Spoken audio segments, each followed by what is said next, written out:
nous sommes le dimanche 27 décembre dans la ville de Sevran. Décembre 2020 dans la ville de Sevran. Avenue du docteur Scheffner, dans l'avenue Miret.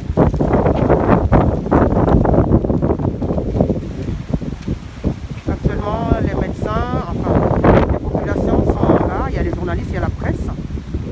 La ville de Sevran a décidé de faire, le maire, enfin la municipalité, le gouvernement ont décidé de faire symbolique, ce vaccin contre le Covid.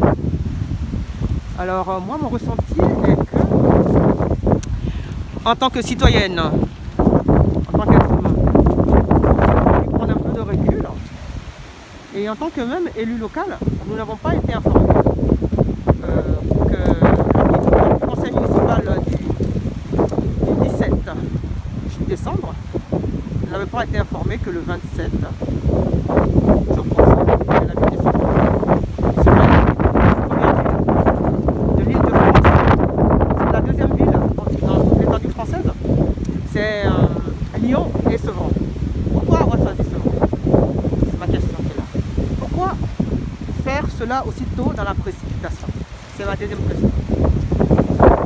Et donc, j'ai été interviewé par certains journalistes, France 24, La Libération, et ainsi de suite. Là, je vous fais quand même cette petite vidéo pour vous dire que nous sommes là, le CFIACI, le collectif des Français d'origine ivoirienne, les Amis de la Côte d'Ivoire, et l'association Omenlat, avec le président Génieux, qui lutte aussi pour les droits des peuples du monde.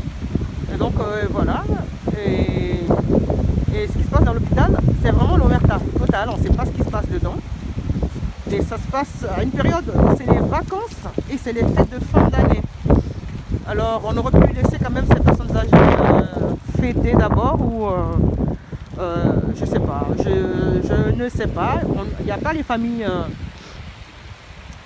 il n'y a pas de représentants même des familles devant l'hôpital, même pour dire qu'ils sont même d'accord que ça se passe sur leurs parents ou quoi que ce soit. Alors ma question est la suivante. Pourquoi Sevran? Et pourquoi poser cet acte qui n'est pas anodin quand on n'a pas pris de recul assez pour faire ce vaccin à ses citoyens? Parce qu'une personne âgée est quand même un citoyen.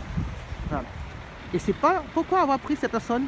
Est-ce que c'est pas dans la vision de faire d'eux des cobayes de la société? On considère que les vieux ils sont à la retraite au jour d'aujourd'hui, ils n'ont plus le droit de vie. Et je trouve ça inhumain, je trouve ça injuste et je trouve ça abject. Sinon, je ne suis pas contre toute forme de vaccin, mais je suis contre la forme employée. Alors vous voyez ici, il y a des voitures satellites qui font des vidéos, des tournages télé. Hein. Donc voilà, c'était aussi pour vous dire ça. Qu'il aurait fallu que le gouvernement Emmanuel Macron et le ministre Castex et Olivier Véran et tout, ils prennent assez de recul pour pouvoir faire passer cette pilule que je trouve un peu amère.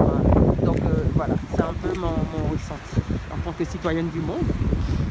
Et je dis au peuple français d'être vigilant, d'être vaillant, d'être regardant, et puis d'avoir un regard d'amour et d'affection pour nos retraités, pour nos personnes âgées. Car un peuple sans racines est un peuple sans vie. Et nous avons besoin de nos retraités, de nos aînés, pour qu'ils nous transmettent leur savoir, ce qu'ils ont appris quand ils avaient notre âge, ce qu'ils ont appris, pour que nous aussi, demain, nous le transmettions à nos enfants, à notre génération. Voilà. Les personnes âgées ont besoin d'amour, d'affection, de patience, de tolérance. Et voilà. Donc, je vous remercie. C'était Mireille Saki, conseillère municipale de la ville de Sevran.